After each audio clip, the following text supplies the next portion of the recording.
भगवान कहते हैं ये जो मैं गीता तुम्हें सुना रहा हूं, ये अपने आप अंदर की जितनी गंदगी को हटा करके और जाकर के हृदय के अंदर समाहित हो जाती है।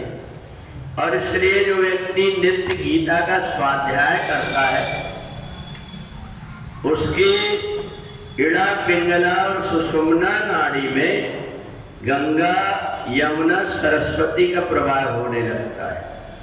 और इसलिए केवल श्रद्धावान अनसूयस, अगर कोई व्यक्ति नहीं भी समझ पा रहा है, श्रद्धा से अगर उसने गीता के पाठ को सुना तो थोड़े दिन में अपने आप गीता उसके मुख से बाहर आने लगती, उसको याद हो जाता है, उसको अक्षरों का ज्ञान हो जाता है और वो ठीक तरीके से पढ़ने लगता है।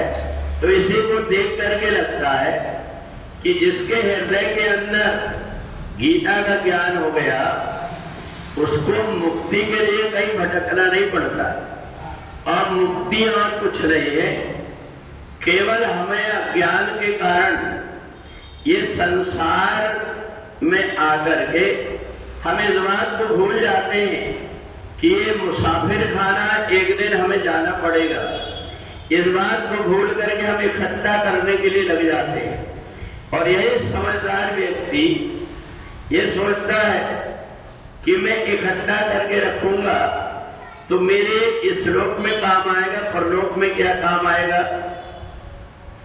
तो जो कुछ भी इकट्ठा करके रखता है उससे व्यक्ति सत्कर्म में लगा देता है। फिर दूसरों को देख करके लगता है कि ये व्यक्ति दिनों दिन बढ़ते कैसे जा रहा है, इसके जीवन में कितनी बड़ी बड़ी घटनाएं हो जाती हैं, पर इसके बाद में भी बढ़ते क्यों जा रहा है। उसको ये पता नहीं है कि उसने जहां पर जमा किया हुआ है वो भी सब उसी के लिए पुण्य है। जब कभी व्यक्ति को कोई आवश्यकता पड़ती है तो पुण्य के द्वारा सब कुछ उसको प्राप्त हो जाता है। इसलिए समझदार व्यक्ति संसार में जीना सीख लेता है। और जो अज्ञानी व्यक्ति है पूरी जिंदगी जोड़ जोड़ करके मर जाता है, वो कभी उसका उपयोग नहीं कर पाता, क्योंकि उसके भाग्य में नहीं, उसने जीना सीखा नहीं है। इसलिए वो जब भी हाथ फैलाता है तो पूरे जीवन हाथ ही फैलाते चले जाता है। परंतु जो व्यक्ति श्रद्धा से परमात्मा से जुड़ जाता है फिर उसको मांगना नहीं पड़ता, उसकी परवाह परमात्मा को ही करनी पड़ती। जगत मजूरी देते है क्यों राखे भगवान। जो व्यक्ति परमात्मा के आश्रित होकर के परमात्मा के निमित्त कर्म करता है उसको इधर उधर मांगने के लिए भटकना नहीं पड़ता। दिव्य सुख संपत्ति भी नहीं बुलाए, धर्मशील में जाय सुहाए, अपने आप धन संपदा उसके पास चली आती। तो इसलिए संसार से अगर मुक्त होना है तो एक ही मंत्र अपने जीवन में सोच ले, ये संसार में मैं आया हूं, एक दिन मेरे को जाना है।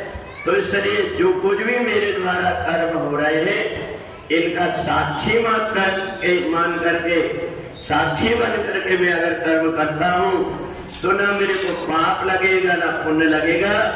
मैं तो परमात्मा के लिए कर्म कर रहा हूं, आगे की जवाबदारी परमात्मा की है। ऐसा मान करके जो कर्म करता है वो सहज में ही मुक्त हो जाता है। बोले वृंदावन बिहारी।